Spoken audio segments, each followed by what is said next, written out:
이번 주제도 사실 어떻게 보면 좀 무거울 수도 있을 것 같아요. 저번 주도 무거웠는데 오늘은 또 무겁나요? 저희가 지금 네 번째잖아요. 네. 네 번째인데 이 주제가 갈수록 무거워지는 것이 아닌가. 네.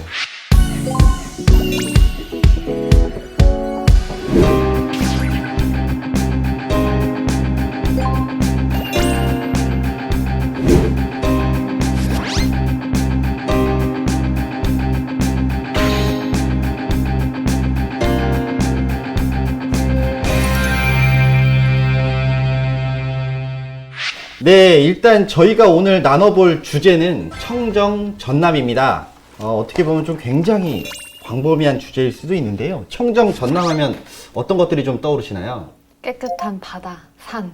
아, 네, 전남하면 깨끗한 자연 환경이 아닌가 싶은데요. 공장이 많이 없는 전남, 녹색의 땅이라고 하죠 보통. 그래서, 녹색의 땅. 예. 약속의 땅. 저기 좀 우리 청정 전남 언제부터 이렇게 불렸다고 좀 생각을 하시나요?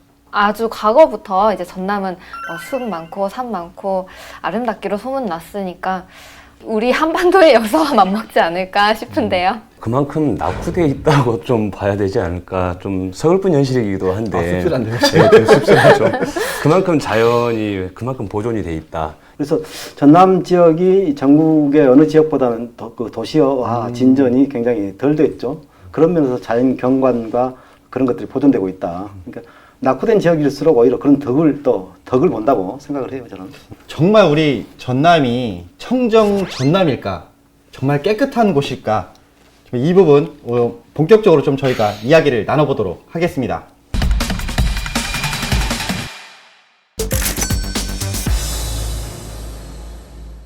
아, 청정 전남이라고 불리기에는 정말 해양 쓰레기가 너무 많은 것 같아요.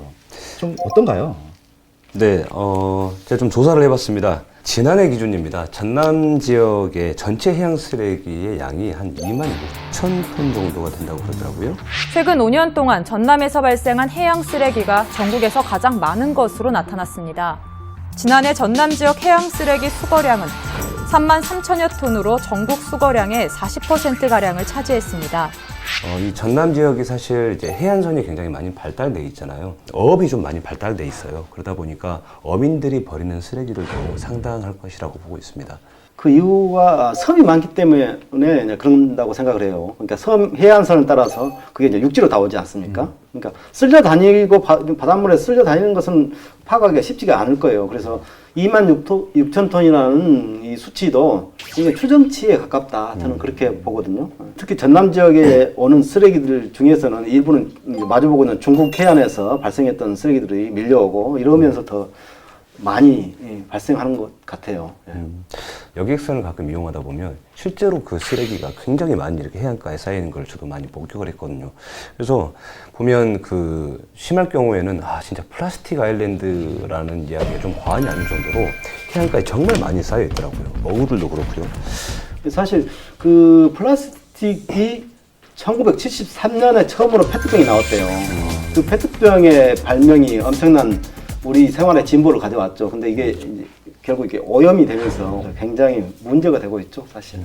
사실 이게 뭐 방금도 얘기를 해주셨지만 이 플라스틱, 그러니까 썩지 않는 쓰레기들 대표적이잖아요. 그렇죠. 근데 이런 것들로 인해서 우리 해양에 있는 생물들도 많은 지장을 좀 받고 있는 것 같은데 어느 정도인가요? 그 최근에 한번 보도가 됐죠. 천일염에서 플라스틱 성분이 검출됐다. 그 얘기는 결국 그 바다에 있는 고기들도 그 플라스틱 성분이 분명히 나올 수 있거든요. 그래서 참 조심이 되는 부분이죠. 그러니까 이게 그 해양 쓰레기를 이렇게 무분별하게 버리니까 결국은 해양 생물에게도 치명타지만 사실은 이게 돌고 도는 거거든요. 그러면 그 수산물들이 우리 식탁으로 올라온다는 게 이제 가장 큰 문제인 것 같아요. 그래서 이 해양 쓰레기들이 이제 아까 말씀하셨던 그 플라스틱, 그게 한 90% 이상은 미세 플라스틱으로 분해가 된다고 해요. 그 수면 위를 떠다니면서 태양열을 받게 되면 이게 분해가 되는데 완전 분해는 안 된다는 거죠. 그러면 90% 이상은 어딘가에 남아 있는데 요게 이제 바다로 가라앉는 겁니다. 가라앉으면 이걸 이제 말 그대로 물고기가 먹는 거고 그 물고기를 어부들이 잡아서 가져오면 저희가 그걸 계속 먹는 거거든요. 그러니까 이게 악순환이 반복된다라는 거죠. 결국 우리 식탁에서 젓가락질을 플라스틱으로 하는 거예요, 그냥. 플라스틱 이제. 그런데 사람들이 이러는 거죠. 만약에 이런 내용들을 연일 계속해서 매일같이 보도를 좀 한다면 이 과연 안 먹을까요, 이거를? 안 먹을 것 같아요. 참 이게 어떻게 보면 결국에는 아까 뭐 얘기했듯이 우리 식탁까지 다 올라와야 되는 얘기까지 돼버리거든요. 결국은 단순히 이제 해양 쓰레기만의 문제는 아닌 것 같고 뭐 미관상은 분명히 치우면 언젠가는 없어질 거예요. 근데 지금 보이지 않는 해양 쓰레기들이 결국 바닷속에 잠재되어 있기 때문에 이 바닷속을 좀 정화할 수 있는 뭐 이런 대책도 좀 마련이 필요해 보이고요. 일단 뭐 이게 있어요. 바다 물고기, 바다에서 살고 있는 생물들의 수명이 있어요, 수명. 오징어나 날치가 한 1년 산대요, 수명이, 오징어. 그리고 물개가 15년, 대왕고래가 100년, 그리고 바다 거북이 150년 이렇게 산대요. 근데 플라스틱은 바다에서 500년이 있어야 이게 분해가 된대요. 그러니까 수명이 가장 긴 거예요, 플라스틱이. 제가 이제 공부를 하다가 좀 찾아봤는데 그 북태평양에 그 우리나라 면적이 한 15배가 넘는 플라스틱 쓰레기 섬이 있다고 그러더라고요. 네, 이제 그쪽이 하와이에서 그 북동쪽으로 한 1600km 정도 떨어진 지역이라고 하는데요. 캘리포니아 사이에. 그렇죠. 나는 공부해요. 7배로 알았는데 네. 15배로 갑자기 늘었나 봐. 그 사이에. 한다고 하더라고요. 네. 근데 이제 이게 정식 명칭은 북태평양 아열대 환류라고 합니다. 저류에 의해서 이게 네. 전 세계 쓰레기가 다 모인 겁니다. 지금. 그렇죠. 아 밀려서 그 자연 현상이 어쩔 수 없이 이것들을 한 곳에 몰아놨다고 보면 되는 거네요. 그러면. 섬이 하나 된 거예요. 네. 네. 이게 서서 이렇게 소용돌이를 치면서 다 빨아들여 버리는 겁니다. 블랙홀처럼. 그러니까 이 해양에 있는 쓰레기들이 여기로 다 모이는 상황인 거죠, 한마디로. 그래서 여기가 완전히 쓰레기산을 지금 이루고 있다. 네, 근데 그 사진을 봤는데 충격적이더라고요. 그 영상도 봤거든요. 근데 거기 보니까 한국 플라스틱 용기가 난 거예요. 한국어 기재된 뭐 간장통인가 뭔가. 그게 굉장히 한국 사람들도 충격적이었죠. 그러니까 결국은 우리나라에서 버려진 것들이 세계 어디론가는 분명히 떠내려 갈 것이고 그렇죠. 저 멀리 있는 남극에서 버려졌다 하더라도 우리나라까지도 쓸려올 수 있다. 네. 사실 뭐 보시면 아시겠지만 뭐 중국에서도 좀 사실 어떻게 보면 많이 넘어올 수도 있거든요. 이런 부분 좀 어떻게 보시나요? 이제 우리나라 쓰레기가 해외로 갔듯이 중국 한자로 된 쓰레기들이 이제 많이들 우리나라 해변에서 발견됐다고 합니다.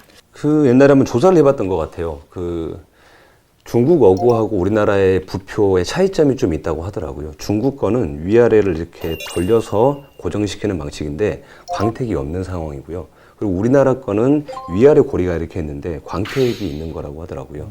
근데 그런 것들이 전남에 있는 목포, 신안, 그리고 진도 이런 해안가에서 굉장히 많이 발견이 되고 있는 상황이라고 그러더라고요. 그 어구를 좀 추적해보면 어떨까요? 어구를. 예, 그러니까 부표에 인식표를 좀 달아놓는 거예요. 그렇게 해서 이게 물론 국제적인 망신을 살 수도 있긴 하겠지만 그래도 그것에 대한 어떤 책임들, 어민들의 삶의 터전이면서도 사실 그들이 또 지켜야 될 바다거든요. 근데 너무 무분별하게 이런 어구들을 사용만 하고 이거를 제대로 수거를 하지 않고 있다라는 것들. 근데 그와 관련돼서 법은 너무 좀 허술하지 않나라는 생각이 좀 많이 들어요, 저는.